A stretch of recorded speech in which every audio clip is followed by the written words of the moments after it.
Hi guys, my name's Youre, I'm the man on the Silver Mountain, and welcome back. Now today I wanted to talk about intimidation, and not how to deal with it, but how you might be intimidating. And this is for more individuals that maybe are kind of like me, because I know full well that there are times when I have been called abrupt or intimidating or scary or any of these things, just because of me basically having all of these reasons. Um, and so, I'm going to go through this list, and we're going to talk about, firstly, each one of these traits, because some people have some of them, some people have all of them. I have, for the most part, all of them from what I can recall. Um, and we're going to go through and we're going to have a chat about it, but also how maybe we can temper ourselves so that we're not as terrifying to others. Because obviously, as I've said before, connection with others is an important thing. It's a helpful thing, and it's something that we kind of need to survive, especially in this day and age.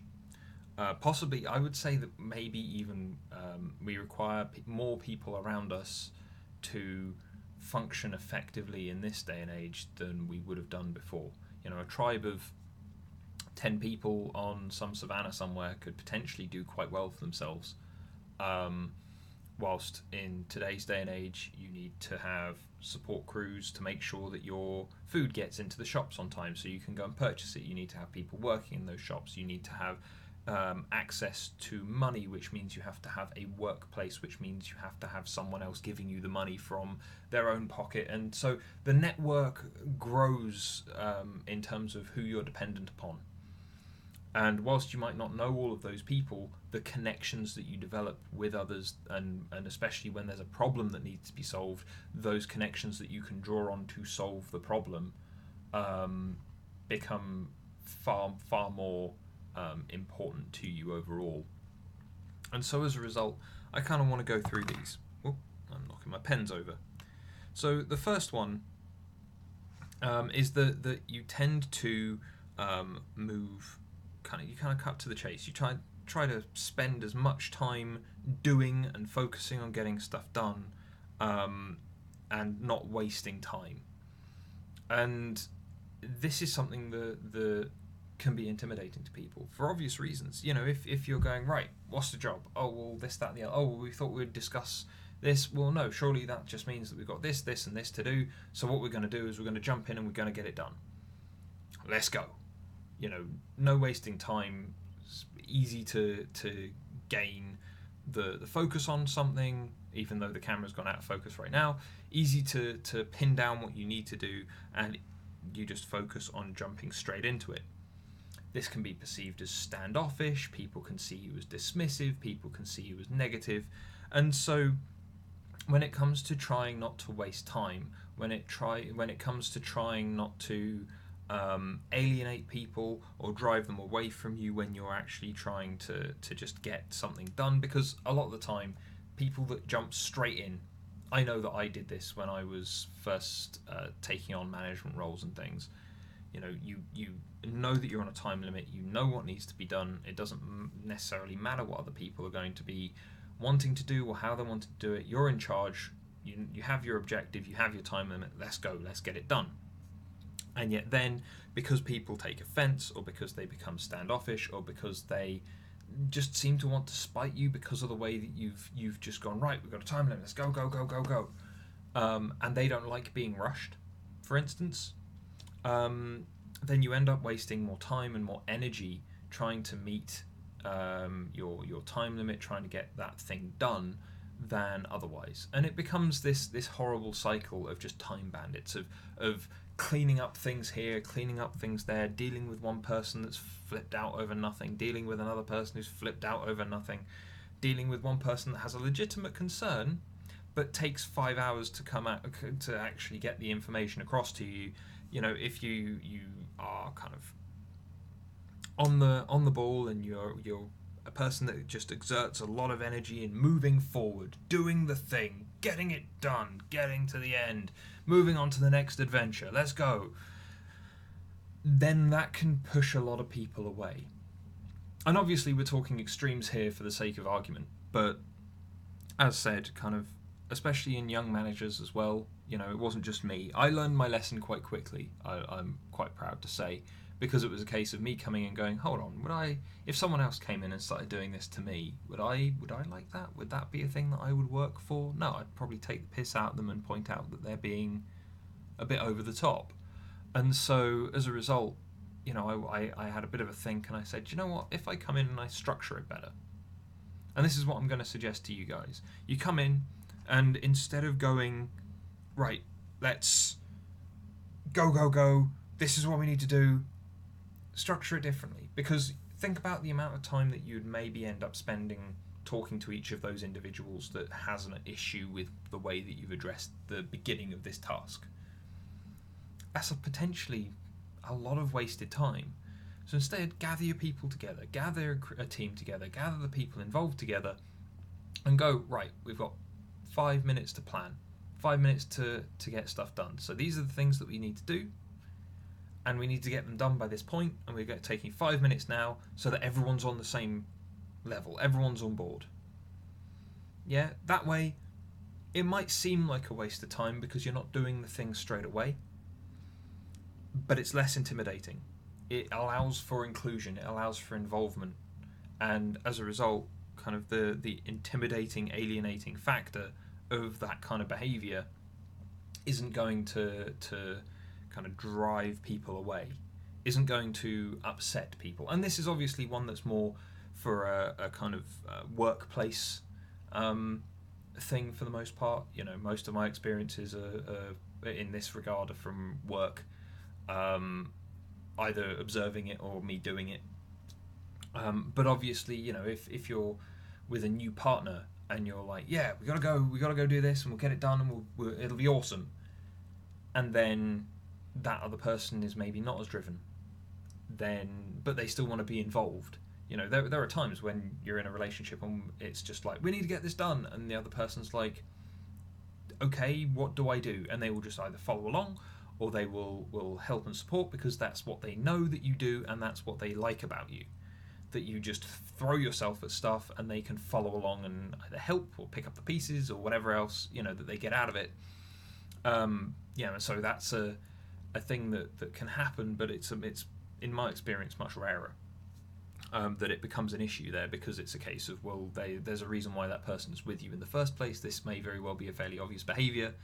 It's enough to upset people, so it has to be somewhat obvious at times, and yet that person being with you probably was aware of this, might actually even be one of the reasons why they're there with you in the first place. But the next one is something that I've definitely seen affecting relationships and things in a negative light, and that is the love of the new, the love of the different, the love of the strange, the love of the unknown, the charging towards things that you've never seen before. And if you're an individual that's got an element of confidence, that's got an element of get up and go to them, an element of assertiveness, then there's a good chance that you are going to be capable of kind of running into a new situation, trying something, maybe judging it, maybe seeing if it was for you, but otherwise running into a situation, trying it, and you can fail again and again and again, and you won't be put down by it. You won't have an issue with it. It was just part of the course. So you could potentially try a new thing and fail, and move on to the next new thing and fail, and move on to the next new thing and fail, and move on to the next new thing and fail. And you wouldn't, if you've got that level of confidence, level of assertiveness, level of interest, then you might not care. You did it, it was fine, it was interesting, you didn't do very well at it, but it was your first time, but then by the time it could have been your second time, you were okay with doing it the once, so you moved on to the next thing. This means that there are people who are going to be in that kind of mindset, in that situation where they're quite happy to move away from the rest of the pack to go and do their thing, to go and find their new, and they are going to end up being alone. They're going to be stuck by themselves. They're going to be doing stuff by themselves. They're going to be doing stuff that won't necessarily easily and happily engage others because others aren't as comfortable, they're not as confident, they're not as assertive. Going in, trying a thing and failing is a blow to that person because they care. And they don't even necessarily even know what they care about, but just the risk taking and the throwing themselves into new situations without much in the way of prep, without much in the way of anything else. People seeing someone doing it, it can become scary to that person that's observing. Second hand kind of concerns for you, or too much for that person to process if you try and take them along with you. It can be a lot, and so it can drive people away from those individuals who are chasing their new thing, chasing those experiences.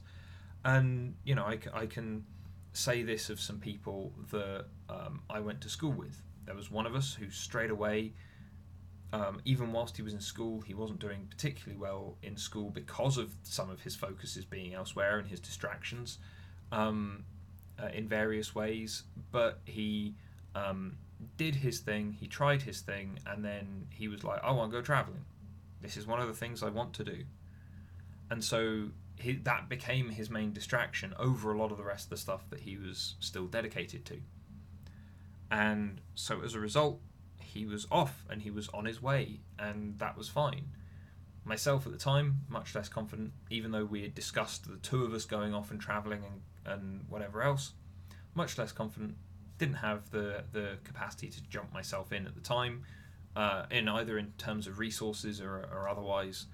And yet, then later on, once I had accrued some experience, built up my confidence, become Seb version 3 or 4 or whatever it was at the time, and had kind of developed myself to an extent that I had the resources, I very much did the same thing. And I ran through the whole of Europe by myself. I tried to get out to Egypt, but there was terrorist activity there that kind of prevented me from doing so, and so I ended up going and continually getting myself into more and more trouble and more daft situations as I went around kind of half the planet. And there was a lot that I had to miss, a lot that I had to cut out, but again, it was that finding the new, it was doing that new thing. And every time I stopped with friends, like when I stopped in Belgium with friends, when I stopped in Italy with friends, when I was moving on further, it was very much a case of lots of people going, you were completely by yourself. It wasn't even that you'd left all your friends behind and weren't doing it with family and whatever else. It was the case of you were actually, you weren't even with a package group, you didn't go and join on with a group of people to do it, you just went by yourself. I was like, yeah, because I wanted to see. And lots of people were like, oh, you're brave at the time. But then when it comes to me going, okay, well, next time we'll all go and do this if that's what it takes. Next time we'll get a group together. Next time we'll go and find some people. Next time we'll go do this, do that. Me still being willing to just throw myself into those situations, it's perturbing to some people, especially on the social element. Where people won't know the others that they're necessarily engaging with, and that just puts them off entirely, because that kind of new is the kind of new that can hurt most. And so, it's a tough one to deal with. But the way that I would suggest dealing with it would be, you can try and fail. You're fine with that. The other person might not be. But how often do you try something new whilst trying to get someone else to try something new? So, I enjoy kind of helping people. It's one of the reasons that I'm here. And as a result, the people distancing themselves from kind of me or others that are risk averse, especially, who don't necessarily want to run headlong into new because new is strange or the unknown is scary. Make it less unknown to them. Do some more research with them. Talk to them about it more and set it up. The more we're social creatures, the more you share first, the more likely they are to at least get on board with it and be willing to enjoy the thrill before getting involved. Just a thought. But anyway, the next one, and this one is one that you guys should know all too well from my videos, is that the individuals. One of the things that can scare people the most is if you have a tolerance, a kind of non-existent tolerance for ignorance. You know, I've even in my own videos I've made the comment before: if you have a right to be educated, you don't have a right to be ignorant, and I stand by that. But again, in regards to people who are ignorant, there are a lot of them around. You know, either willingly so or unintentionally so.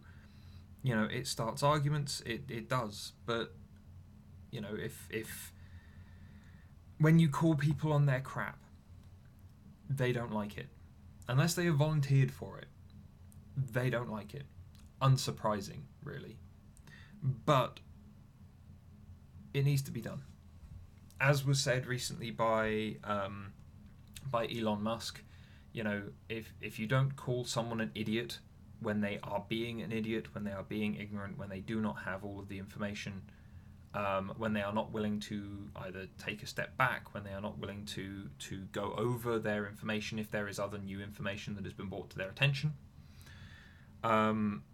then them being on a podium and able to speak without being called an idiot, without being contested, without being called on their crap, it means that other people are going to adopt that as well. And so the dangerous ideas potentially swell and grow. We've seen this most recently with the idiots that are doing the Tide Pod challenge or whatever it is, where people are literally doing the stupidest shit and ending up kind of consuming kind of detergent. And it's like, yes, because some person made a joke of it to begin with, and someone who was ignorant enough to not realise that detergent will destroy your insides went ahead and did it. Other people started making more jokes because some moron did it, and yet then some small kid, unfortunately, has gone and got themselves into trouble by doing it as well, because they are young, impressionable, and are ignorant, but not necessarily through fault of their own. And yet, you coming out and being willing to call people on their shit, you being willing and confident and assertive enough to do it potentially in a very nice way, is one of those things that stands out and drives people away from you. Now, the way that I would say to tackle this one isn't just to necessarily take the Elon Musk route and call someone an idiot, just outright. I would say ask questions. The more questions you ask, the more the other person talks. The more the other person talks, as I've said before in other videos, they will build their own gallows and hang themselves from it. And the more pointed questions you ask, that are open as well. Don't just make it a yes or no necessarily, unless you're just looking for clarity. Make it open questions. You know, what is it that does this then? Oh, well, it's this and that and the other and rah, rah, rah. It's like the number of flat earthers who get asked, okay, well, if Earth is flat, then what about the planets? Oh, well, they're round because there is evidence to suggest that they are observably round. We can sit here right now with a telescope and look and see that they are round and spinning. It's like, right. So why do you not believe that Earth is in the same state? Oh, because it's flat. Look, I can walk across it. And it's a case of going, okay, I'm going to keep asking questions and you're going to keep giving me stupid answers to highlight to everyone else around us that you are a moron and that what you're saying is wrong and ignorant and potentially dangerous and damaging. But it allows for that maybe less... you're going to drive some people away. If you're calling someone on their crap, especially the people who vehemently believe it and are willfully ignorant or and arrogant with it a lot of the time, then there's a good chance that they're not going to come on side. But highlighting it to others in a way that is asking questions, in a way that is polite, civil, straightforward, but not just turning around to someone going, but you're wrong. You know, in direct parlance, at any rate, it will drive some people away. Sometimes it'll attract people. Oh, you called that guy on his shit. Thank God. Hoping someone would do that at some point. Fine. But for the most part, it's not going to. You coming in and just literally smashing someone's beliefs to pieces, potentially, with a jackhammer, is not going to necessarily win you friends. So enable that person to destroy themselves and their own argument, but remain civil, remain reasonable, and talk it out rather than just coming in and just dismissing. Because also, if people only see the dismissiveness and they don't hear the argument that's come before, or the statement that's come before that was bogus or was negative in some way, false in some way, then there's a good chance that you will be labelled as dismissive and a bit of an arrogant dickhead, even though you were in the right. Ask questions, span stuff out, grow the conversation. Don't purely just smash things to pieces unless you really have to. The next one is that you see solutions where people tend to only see problems. And this is something that, especially since I've become a coach, this is something that I've run into a lot. I will, from where I'm stood outside of someone's life, I might see a solution and ask a question around it. Oh, well, what is it that stopped you from maybe doing that? Yeah? Someone said, oh, well, I tried this and this and this, and one of those that seems to add up, they've not tried, and they mention it. And so I go, oh, well, what was it that stopped you from doing that? They might have a legitimate reason, but they otherwise might not. Same reason when it comes to puzzles and problem solving, when it comes to management and dealing with stressful situations, you may know the solution, you may see it right there, and a lot of people will be running around with their kind of heads removed, chicken-like, doing as many different things as possible, but you will be there solving the problem. And the fact that you are cool, calm, collected, and capable means the people are going to step away from you. You're not part of the group that's panicking. It's like what we were talking about last week with the diffusion of responsibility. If you've stepped away, if you're doing something, if you're fixing the problem, people might thank you for it afterwards, but they're going to step away from you at the time. Because there's a good chance that you're going to be cutting to the quick, you're going to be direct, you're going to be effective, and that's going to cause people to maybe not mesh with you as well. And that's where we're going to run into problems with the various surroundings that you're in.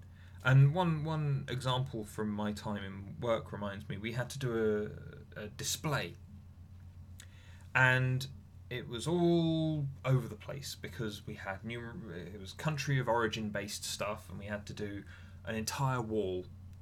And there was me and another one of the management team taking a look at it, and it was a case of us going, okay, well, where does it all need to go? Where does it need to go? How's it going to work? Oh, this is so complex. It's such a mess. And whilst that individual was going, I don't know what we're going to do. I can't. How are we going to make this work? Like, there's no reasonable way that all of this will fit onto this wall in the way that they've wanted us to.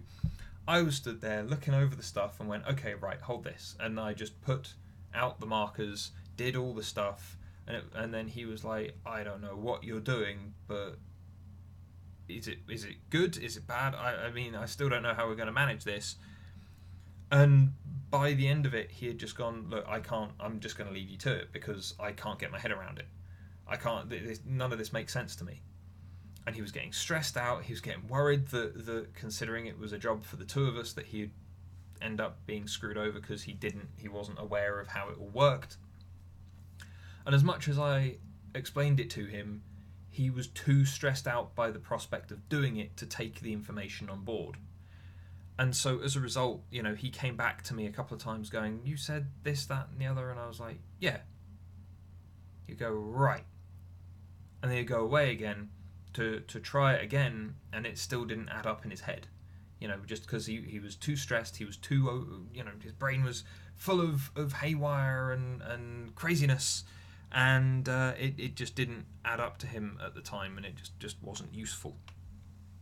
But as a result, it's you can, when it comes to this, you can try and involve others in kind of the problem solving and the solution that you've come up with, and so on and so forth. But it can leave you isolated. It can leave you working by yourself, and especially when some of the people who are panicking are supposed to be your superiors, who are supposed to be better than you, and then you come in and can just go, well, I solved it, I fixed it. It can make them feel inferior, as I said in regards to the manager that kind of singled me out as a thorn in his side. It very much kind of pointed towards him not doing his job effectively, him not being the best. And I've had this in numerous jobs as well, unfortunately, where I've caught a thief and I've been told that was what I needed to do, and I've highlighted it and I've tried to make to a proper report and trying to deal with it as per the company policies and things, and yet because of who it was, because of what it was, because of the way that it was all arranged, I was basically told not to rock the boat, and at which point I was being asked to allow theft against my own contract and things like that, in which case I resigned. Because I have some level of principles, but it was a case of you have that will set you apart of people. It will upset people. It will make them afraid of you. It will make them angry towards you. And so there may not be, like, my best suggestion from my experience and the experience of the people that I've dealt with in regards to this is try and show you're working, because that way people who can calm down will calm down and will work with you. Try and communicate, but it's not always going to work. As said, some people get too stressed out, they can't cope. Some people are too dismissive and they can't cope. Some people will refuse to acknowledge anything that you've done because it's you doing it in the first place, in which case you are still then going to be singled out and left alone. But hey, we've got a couple more here, and the next one is that you tend to say what's on your mind. I know full well that this is, well, this has got me not into trouble, but it has lost me friends on a couple of occasions where I've just gone, look, here's the fact of the matter, I'm happy to explain it all, but there you go. Some of the things that I've talked about on this channel, I've lost friends over. Some of them have been very angry at me for a reason that they cannot justify. And so again, like, being straight to the point, being saying what's in your head, not necessarily without a filter, because you can still be tactful while saying what's in your head. Yeah? But it comes down to the fact that you will address the things, the fact that you will kind of address the situation that's in front of you, and at times your bark is worse than your bite, because your bark is something that they can't, the words that you're using, the arguments you're using, they can't fight against that. If you happen to be right, if you happen to be aware of what you're talking about, and you've just gone, oh, well, this is this, they might question, they might get angry, they might get upset, but they can't justify their responses to you. And it becomes a case of, well, you've just caused so much damage just by highlighting a point that feeds their insecurities than anything else. And so people will avoid you. Or at the very least, they will avoid dealing with you on those subjects. And especially in relationships, this can be difficult. When one person is completely averse to what they would see as arguing, and where you are happy to engage in arguing because it's part of a relationship. Maybe I'll do another video on arguing in relationships at some point. But it becomes a case of kind of being willing to speak your mind, being honest, being able to tackle things. And a lot of the time it's about knowing your position as well, and knowing yourself, which again is, if you're assertive, if you're confident, then there's a good chance that you've done some soul searching, that you happen to be some level of introspective, and so as a result, you do know your limits and what you're good at, what you're bad at, where your awarenesses are, the things that you know because you've looked into them, and so it becomes tougher to contest you socially, or at least mentally, and it becomes that odd disconnect where you see this as a stereotype in all manner of different things. Where, I don't know, Sherlock, the most on from the BBC, where you've got Sherlock Holmes speaking his mind, pointing out all of these things and being very well informed on them, and yet it makes him a social outcast because other people either can't keep up, because he makes them question themselves in a way that they don't necessarily want to. It can cause friction, and so with it causing friction, it's one of those things that can set things on fire, can burn everything to the ground, and that's unfortunate. The way to address it would, in my mind, be again through asking questions, through engaging in conversation. So where you're going to speak your mind, feel free, speak your mind. But then when someone else comes to contest you or question you, then question them in return. Make it a two-way thing, make it a debate, make it a conversation, instead of you as an individual like this, as an individual like myself, is want to do, just throw the stuff out there, say what's in your head, and that'll have it done. It's easy for us to do, it's easy for us to get out there, but that level of confidence, that level of kind of ability to lessen the filter when it's or have no filter until it's particularly necessary, it can scare people, especially when you seem to be this indomitable force in a kind of argumentative or otherwise kind of mental conversive battlefield. It drives people away. They steer clear of you because you are scary. Then we've got the last two here, guys. One of which is that you tend to be wise beyond your years. And this is what we were talking about before, where, as much as many individuals who are confident, who are outgoing, it's not something that they necessarily mean to be. None of these things are what we necessarily mean to be as more confident, assertive, and outgoing people, but they tend to be things that get stuck to us. Yeah? Oh, that person's just scary. Don't pick a fight with him. Don't argue with him.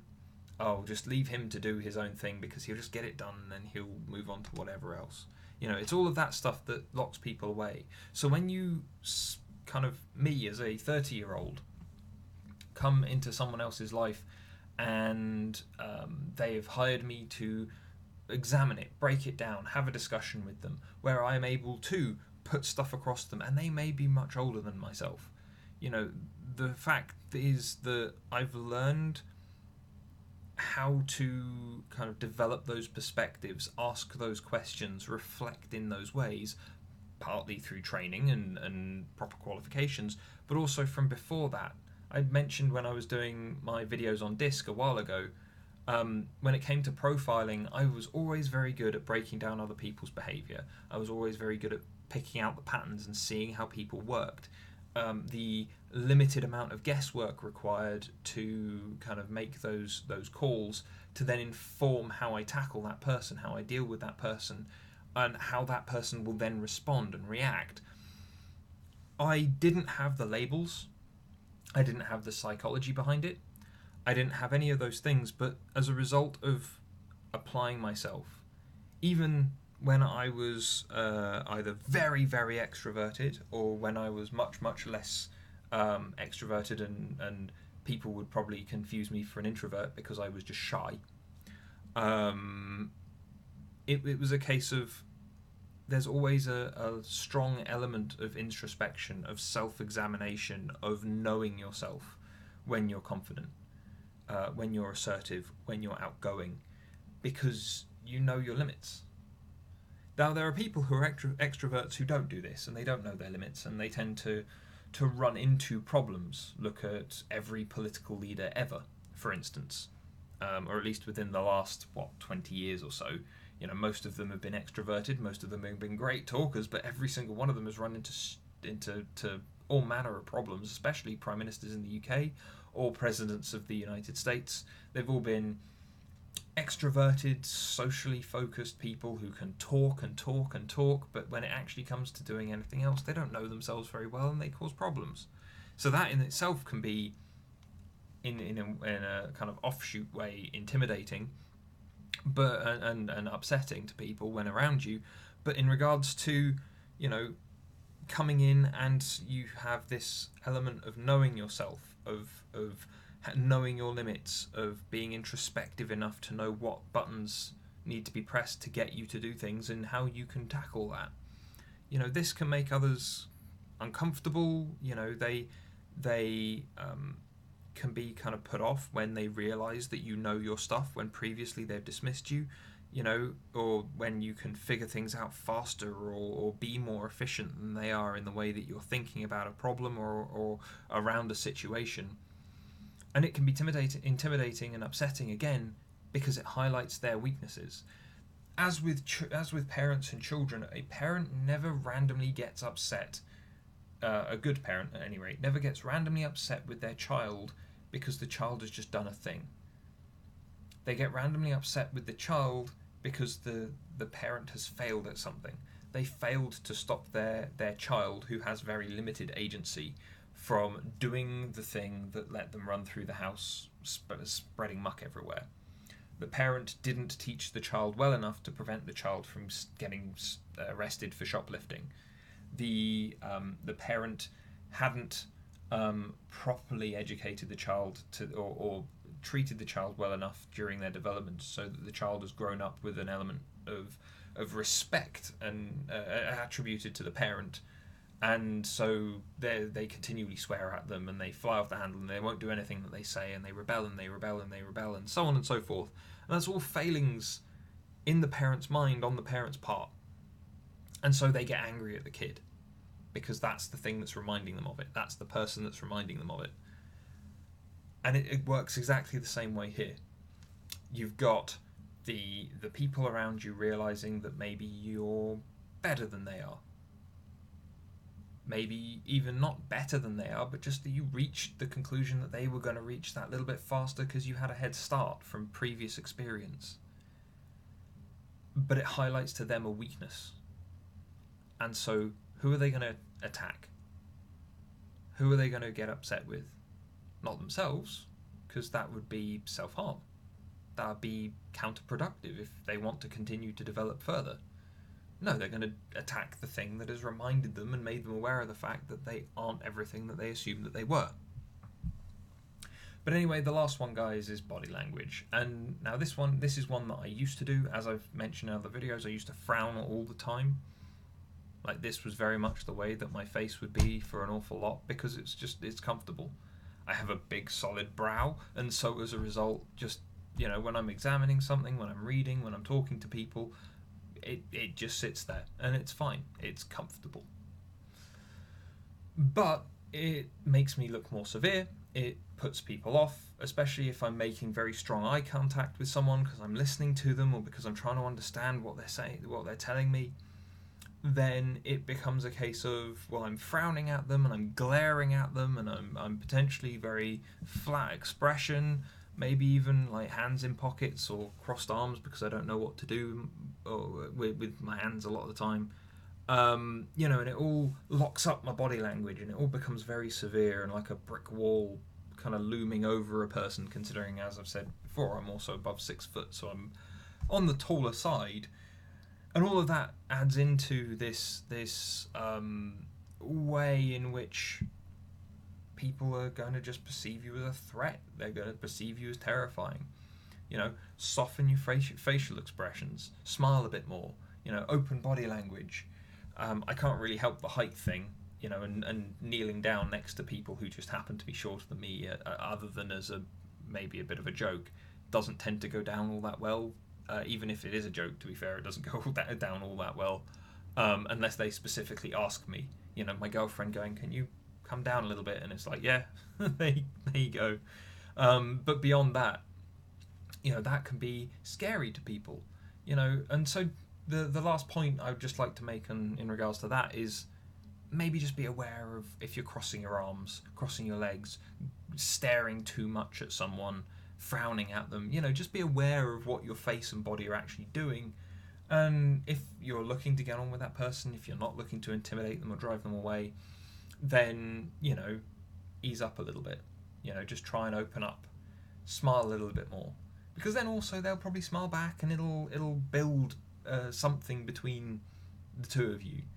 Or in a group, try and smile at everyone that's smiling at you, and everyone that isn't smiling at you, that's just got a blank expression, smile at them too. And if they're grumpy, then there's a good chance that they're probably going to stay grumpy. You can try smiling at them, but if they don't smile back, then there's a good chance that that's just because they decided that they weren't going to be happy today. But anyway, guys, are there any other things that you would add to this list? These things that that people can be intimidating with, and yet tend not to mean to be. It's like a lot of extroverted people are on the I side of things. They tend to be on the kind of influencing side, and yet they'll still potentially, they'll have a head start on problem solving from all the people that they've talked to.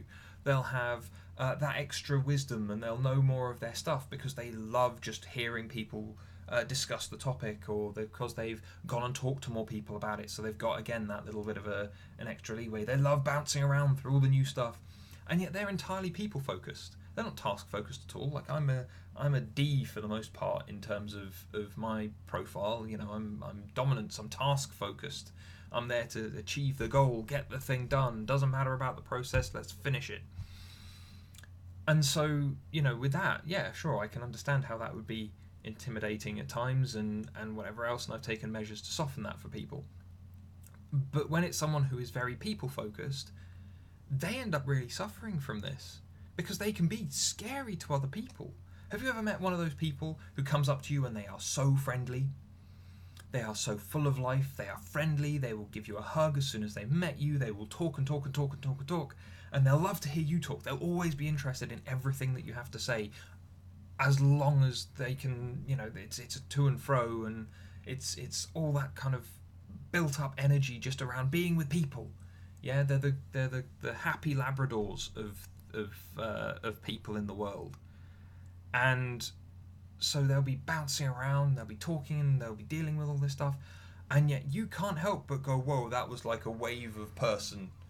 That was like a wave of person, and they just hit me like I feel like I'm being washed out to sea right now because of just how much of a wave of person that was. I've hit that, where people have come up to me and been like, hi, and I'm like, oh God, what the hell? And it just causes that momentary kind of recoil, just because it's so much. It can be, even that can be intimidating, but those people who are people focused, who are so extroverted, who can be that way and fill all of the other boxes that we've talked about today, all these other traits, they might not mean to be, they might not in any way intend to be this way, but they are. And they just fly straight into people and go, yay, people! And then everyone else goes, hell no, and goes as fast as they can in the opposite direction, just because of how much energy just floats off this person and just brushes others away. But then that person who is people focused is left without people, and so they suffer because it's like rejection. They become depressed. They become isolated in ways that they can't really handle and work through, and so they just clam up, and they potentially break down in various ways because of it. It becomes really sad. So again, these are some ways that these individuals, individuals like myself especially, can be intimidating to others. The thing that stands out to me is that if you're more extroverted, if you're assertive and outgoing, or even if you're just certain in what you do, then if you're extroverted, then you tend to be too much. They're an asshole. Oh my God, they were just scary. But on the more passive side of things, it's more, oh yeah, well, he was an asshole, or he was creepy, or he was a bit, she was just a bit clingy and just felt a bit off. Yeah? It's like people will shift depending on which end of the spectrum you are, but these elements, a person who is a C-type personality, who's very compliance focused, who's going to be about the process, he's going to know the process inside and out. He's going to come to you and be like, no, we got to do this and this and this and this and this, and he'll talk around it. He'll be his subject. He'll deal with that, and he'll be right, and he may very well achieve more faster, or get to the conclusion faster because he's followed the process, or he'll be talking about the process and he'll know more than you, and that may highlight a whole load of negatives in you. But here are a list of things. There are a potential list of solutions, at least from my perspective. I realise that I've kind of talked in regards to this from my perspective more, but it applies. These points kind of apply to everybody from whichever end of the various spectra that are here, be it aggressive or active, kind of extroverted, or be it more passive and introverted, be it more task focused or people focused. All of these behaviors that we've talked about tend to follow with all of them, but maybe in slightly tweaked ways. But anyway, I'd love to hear what you guys think of this. If there are any more that you would maybe add, things that people have found you scary because of. I know that I sometimes even now put people on edge, and it kind of depends at times on first impression, even whether or not they move past that later on. But hey. Anyway, guys, I'd love to hear your thoughts, and I'll otherwise see you in the video tomorrow. So thanks for watching, and take care. Thank you very much for watching, guys. If you enjoyed this video or found it interesting, then drop us a like, share this video, and subscribe for more, and I'll see you in the video tomorrow. Take care.